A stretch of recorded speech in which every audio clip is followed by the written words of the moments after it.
Hey everyone, this is Yarn from Orange Juice.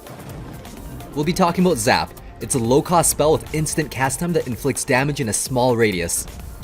It stands out from the rest of the spells because it can stun troops and buildings. Unlike arrows, it has a much smaller radius. It does require precise timing, with a much smaller margin of error.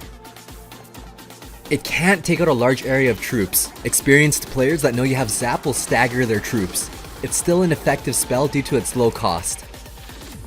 It can one-shot skeletons, goblins, and fire spirits. Zap is the hard counter to the goblin barrel. At tournament standard levels, it's a positive elixir trade. However, if the goblins are one level higher than the Zap, they'll survive with a sliver of health. Zap is great against minion horde. It won't one-shot the minions, but for the cost of 2 elixir, it renders them very vulnerable. It's justifiable to zap 3 minions. If you zap from across the river, a minion will still land 1 hit on your tower. If you zap from your side, you can prevent them from reaching your tower. This requires precise timing. You have to zap the moment right before your tower is about to lock onto a minion.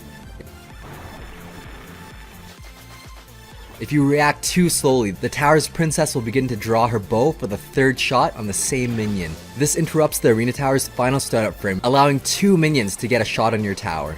That's over 100 damage to your tower you could have prevented with proper technique. Every little detail counts. Having spear goblins complement the spell very nicely. With its unique mechanic, this spell isn't always about positive elixir trades. The zap enabled the goblins to kill the princess. Left alone, she would have been strong support and it would have been much more costly to take her out. The stun protects troops for 1 second. It can be utilized to allow hard hitters to squeeze in 1 extra strike before dying. If you have a hog that needs to rush the tower, a stun can disable the troops, allowing the hog to strike the final blow onto the tower. The zap is also great at killing goblins. Combining these 2 principles, the hog can dominate the tower. This doesn't have to be limited to specific units. Here the stun prevented the mini P.E.K.K.A from killing the hog. There are infinite scenarios where the zap stun can change the entire game. You have to identify the situation, use your judgment, and play it correctly. With the zap, it stunned the Dark Prince in his startup frame. He was about to strike, which would have killed 2 goblins and the hog. The results were devastating, taking out the tower from full health in 1 push. Against the Ice Wizard, the stun prevented the Ice Wizard from slowing down the mini P.E.K.K.A's attack, allowing it to strike the tower, then take out the Ice Wizard. When playing a card that's easily countered with low-cost units such as mini P.E.K.K.A, it's good practice to hover zap around the expected area. Every small detail contributes to your overall victory. The stun resets charge attacks. Sparky's attack takes a full 5 seconds to charge up. Zapping her resets her attack completely. Sparky has startup frames where she has to turn to the direction to initiate attack. So the Royal Giant was planted, then the zap was quick dropped onto Sparky. Stunning a Prince or Dark Prince resets their charge attack. This is great if you have goblins or archers. Since the Dark Prince's regular attack doesn't kill them in 1 hit, the stun also paralyzes him in the kill zone where both arena towers could target him. He couldn't even kill 1 archer. The Dark Prince's charge strike has a 360-degree area of splash. If you stun him with a zap, you can quick drop skeletons to surround him.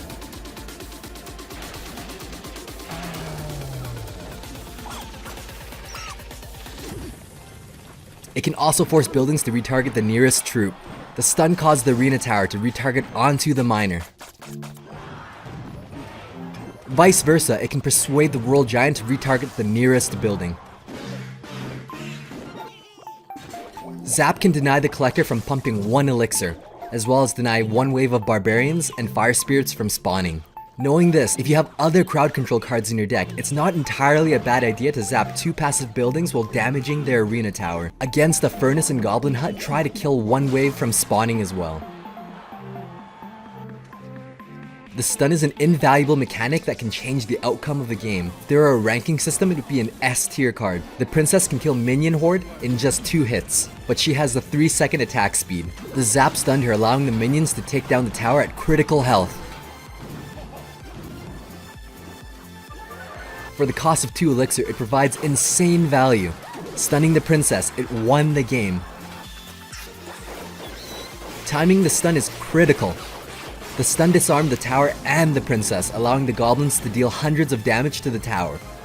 If they try to counter your princess with their princess, Zap can change the outcome of the duel. The opposing princess was about to take out my princess. The Zap stunned her with the arena tower. This brought down the health of the princess and the arena tower to die in one shot. If your opponent plants a cannon reactively against your hog, it takes 3 swings to take out the cannon. But if you zap the cannon, it reduces this to 2 swings, and preserves your hog for 1 extra second, long enough to strike the arena tower once.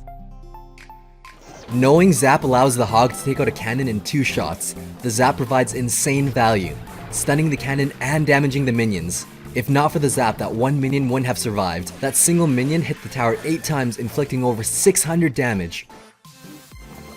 I can't stress how important the timing is. The Inferno was about to output maximum DPS. The Zap stunned the Inferno long enough for the hog to take it out. This enabled the Royal Giant to tank for 20 seconds. When you're in a showdown, the stun gives you an edge. The 3 Musketeers output 600 DPS, so the stun disarmed them long enough to secure a victory. Zap doesn't have to be utilized exclusively on small units. The Zap dealt damage to the Barbarians, allowing the Valkyrie to kill them in 2 shots. The stun mitigated damage done to the Valkyrie, allowing her to survive and take out the Ice Wizard. Let's take a step back. If you look closely, the stun prevented the Royal Giant from killing the cannon, allowing the cannon to get extra shots off. Finally, the Zap cycled back in time to take out the arena tower for the win. In a showdown, it's valuable to deal chip damage as well as to stun the unit. The Zap dealt damage to the enemy tower and Musketeer as well as stun her. This allowed the Musketeer to deal much more damage to the tower. The Zap radius may be small, but when aimed properly it can be used to its fullest potential. The Zap was very reactive and killed the Spear Goblins before they had a chance to deploy. It also clipped 2 minions and put the princess at critical health. That was a positive elixir trade. A really great spell to pair the Zap with is a Fireball. Together they kill all these units. If you notice your opponent is consistently using Barbarians to counter your hog, you can use a Prediction Fireball followed by the Zap to finish off the Barbarians. Because of that combo, the hog was able to deal over 1,000 damage to the tower. One thing you want to note is that the Fireball has a kickback. This can cause you to partially miss the Zap. Ideally, you want to cast the Zap right before the Fireball lands and causes the kickback. Another really strong combo are Fire Spirits paired with Zap. This combo can take on all of the units Fireball can, at a lower cost, but higher risk. The downside is that it has a smaller radius of splash, and they're susceptible to Zap and Splash units. Alone Fire Spirits versus 3 Musketeers do nothing. The Musketeers are machine guns. What you need to do is quick drop Fire Spirits, followed by Zap with almost no delay in between. Here's a tip to pull that off. Hold the Fire Spirits with your left finger. Hover over where the 3 Musketeers will be. Pre-select Zap with your right finger. Then tap with your left finger to deploy Fire Spirits and Zap in quick succession. 9 elixir for 4. That's a huge positive elixir trade. The iPad is for demonstration purposes. It's very possible to do this on a mobile device. That's it for this video. Thanks for watching. Be sure to follow us on Twitter for more quality OJ.